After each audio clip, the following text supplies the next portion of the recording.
রাজার রাজ্যে সবাই গোলাম, করতে হবে রাজার সুনাম, না হয় তোমার কল্লা যাবে, বিরাট কঠিন শাস্তি পাবে। এ কেমন রাজ্য বলো, কে খারাপ কে বা ভালো, ভালো মানুষ অন্ধকারে, অমানুষী আলোর দ্বারে।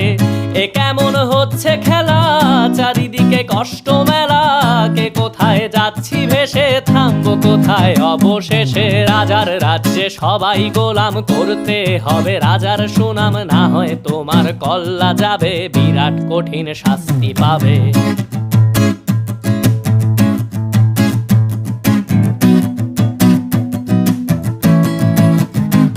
তুমি ভালো ভাবে বাঁচতে চাবে, তবে তোমার শাস্তি হবে। ভাবছো তুমি বিচার চাবে, এবার বোকা সব হারাবে। বললে কথা আস্তে বলো, কিংবা রাজার কথায়